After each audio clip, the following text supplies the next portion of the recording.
हरे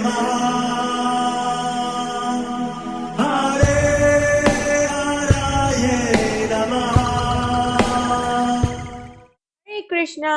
आज हम भगवत गीता अध्याय 9 श्लोक नंबर 17 सीखेंगे। चलिए शुरू करते हैं।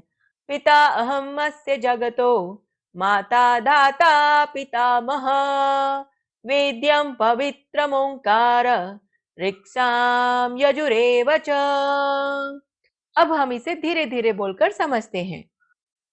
पिता अहम अस्य जगतो माता धाता पितामह वेद्यं पवित्रम ओंकार ऋक्षाम यजुरेव च। अब हम इसे फिर से गाते हैं। पिता अहम अस्य जगतो माता दाता पितामह वेद्यं पवित्रम ओंकार ऋक्षाम यजुरेव च। अब हम समझते हैं भगवान श्री कृष्ण इस श्लोक में क्या कह रहे हैं।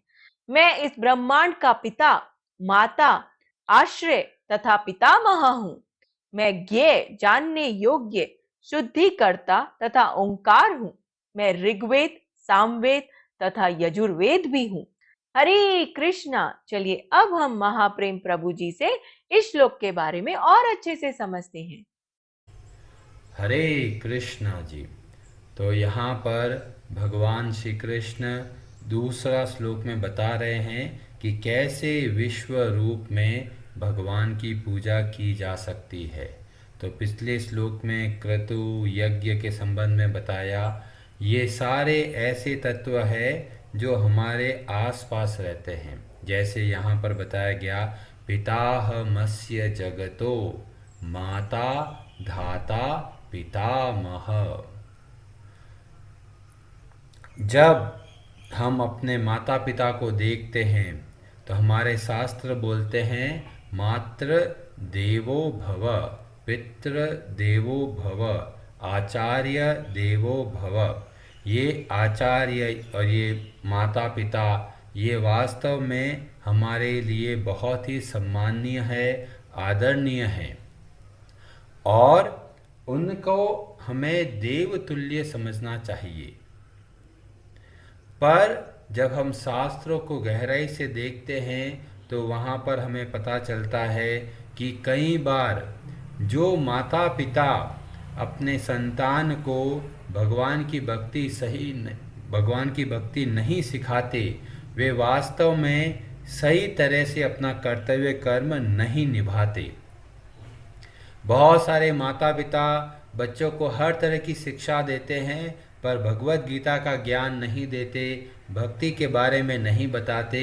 तो ऐसे माता पिता वास्तव में अपना दायित्व को अच्छे से नहीं निभा रहे, क्योंकि सर्वप्रथम जो गुरु है वह माँ है, और माँ को चाहिए कि अपने पुत्र, अपनी पुत्री, पोता पोती जो भी है उनको भगवान की भक्ति सिखाए।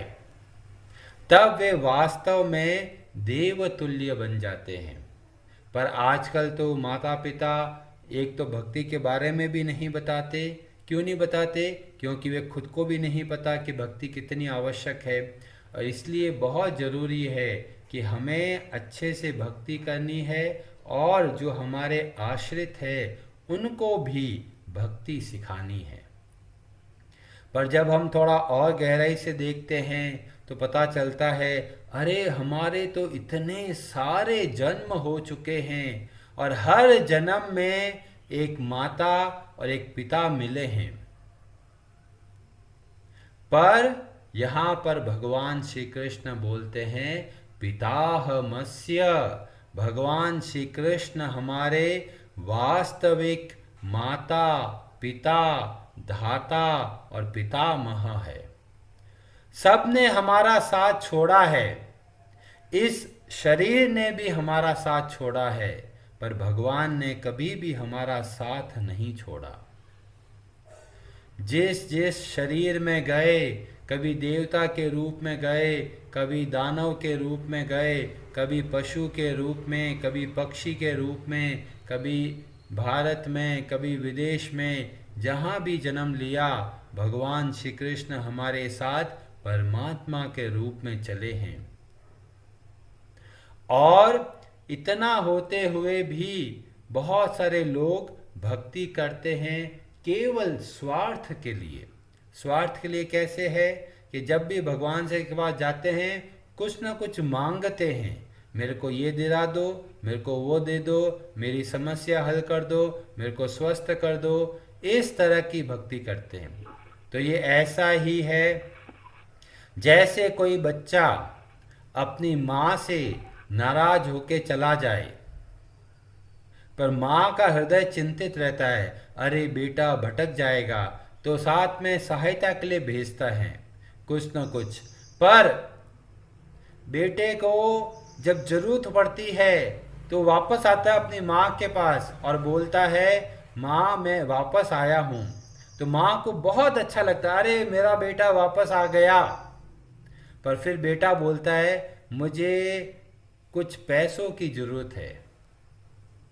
तो माँ को पता चल जाता है, अरे ये आया तो है पर स्वार्थ के लिए आया है, मेरी वस्तुओं के लिए आया है, मेरे लिए नहीं आया।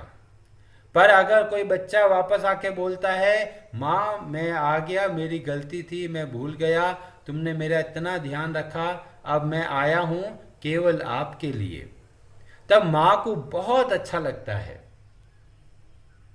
ऐसे ही जो व्यक्ति भगवान श्री कृष्ण की शरण लेते हैं, एक तो स्वार्थ की वजह से शरण लेते हैं, और भगवान श्री कृष्ण ने 7वें अध्याय के 16वें श्लोक में बोला था, चतुर्विधा भजन्ते माम जनाः सुकृतिनोऽर्जुन, आर्तो जिज्ञासुर अर्थार्थी ज्ञानी च भरत ऋषभ। मतलब कोई स्वार्थ के लिए आता है, अर्थ के लिए आता है, धन के लिए आता है, कोई आर्थ कोई तकलीफ के लिए आता है, कोई जिज्ञासा के लिए आता है, और कोई ज्ञानी जो अच्छे से भगवान को समझता है, वे भगवान की शरण लेते हैं। ये सभी के सभी कैसे हैं? सुकृतिन है। मतलब भगवान श्री कृष्ण के पास भले ही स्वार्थ के लिए भी आए हो, फिर भी भगवान को बहुत प्रसन्नता होती है। पर सबसे अधिक प्रसन्नता होती है जब कोई भक्ति करता है बिना किसी स्वार्थ के, बिना किसी लेन देन के, और कहते हैं, भगवान आपने मेरे को बहुत दिया है और मुझे कुछ नहीं चाहिए, मेरे लिए आप मेरे स्वामी हो, मैं आपका दास हूँ, उसके अलावा मुझे कोई बिजनेस नहीं करना है आपसे। तो ये ऐसा है जैसे बच्चा माँ को आके बोलता है, माँ मैं आया हूँ आपकी वस्तुओं के लिए नहीं, केवल आपके लिए, क्योंकि मुझे पता है आप मेरे अपने हैं। जब इस तरह से हम भक्ति करते हैं तो भगवान श्री कृष्ण को बहुत प्रसन्नता होती है, और हम भी वास्तव में बहुत प्रसन्न होते हैं। इसलिए जब हम भक्ति करें तो इस बात का ध्यान रखें कि हम भक्ति स्वार्थ के लिए नहीं करके अपना जो संबंध है उसको ध्यान में रखकर और फिर भगवान श्री कृष्ण की भक्ति करनी है।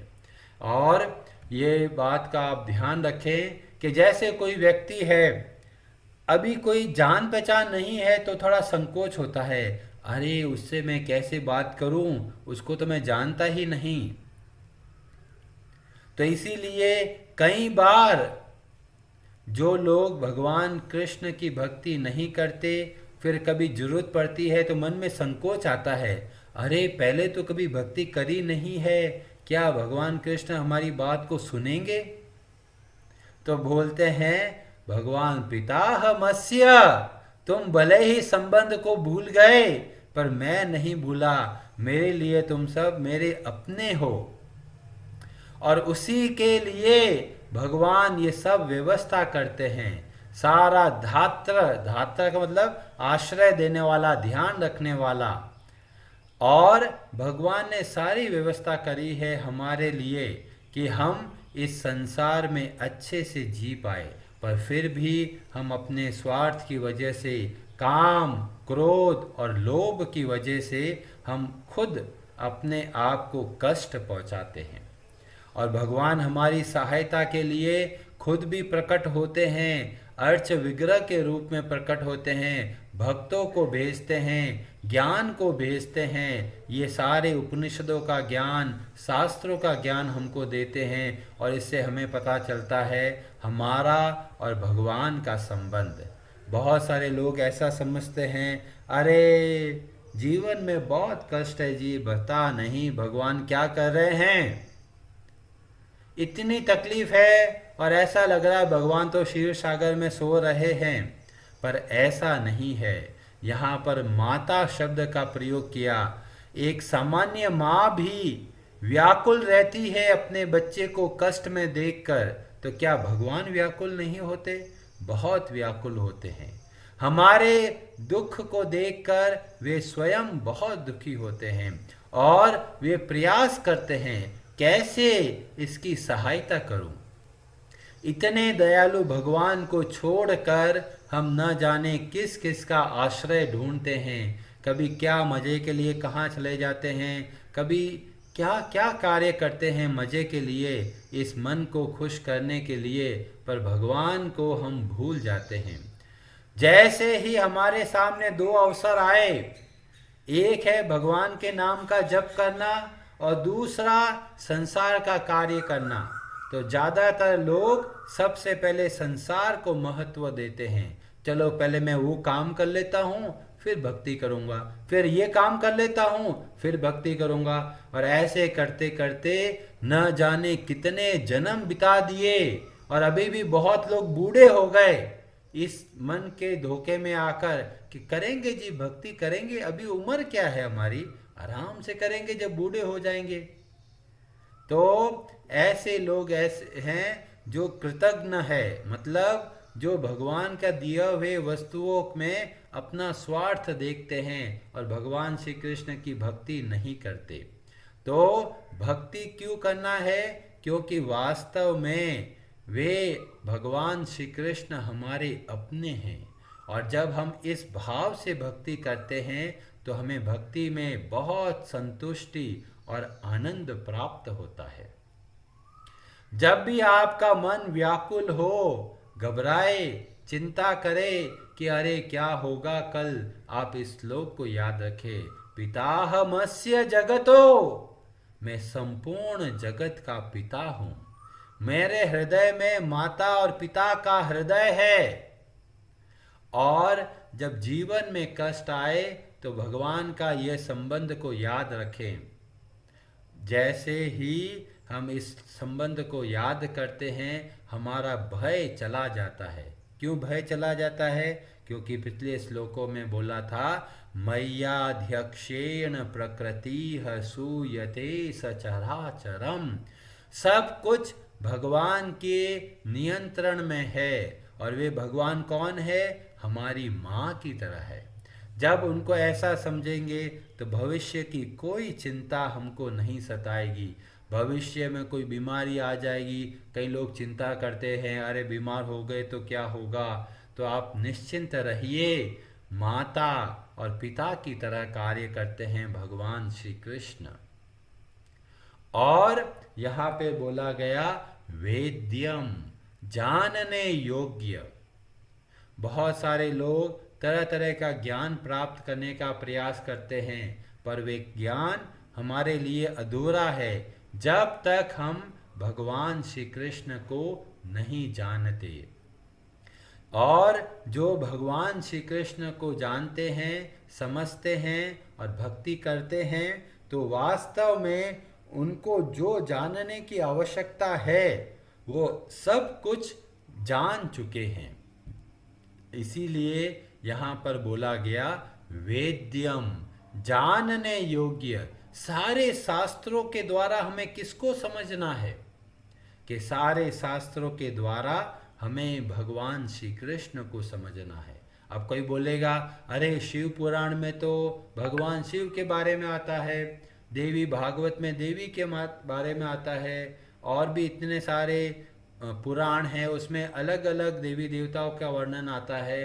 तो कहते हैं कि जब हम सूक्ष्मता से सारे शास्त्रों का अध्ययन करते हैं तो सब देवी देवताएं हमें बताते हैं कि हम सब भगवान श्री कृष्ण के अंश हैं। और जब हम भगवान श्री कृष्ण की भक्ति करते हैं तब ही हम वास्तव में संतुष्ट रह सकते हैं। ये जो रविवार की जो कथा होती है उसमें हम इस बारे में और विस्तार से बताएंगे। हरे कृष्णा जी। तो आप सबका बहुत बहुत धन्यवाद। हरे हराये नमः।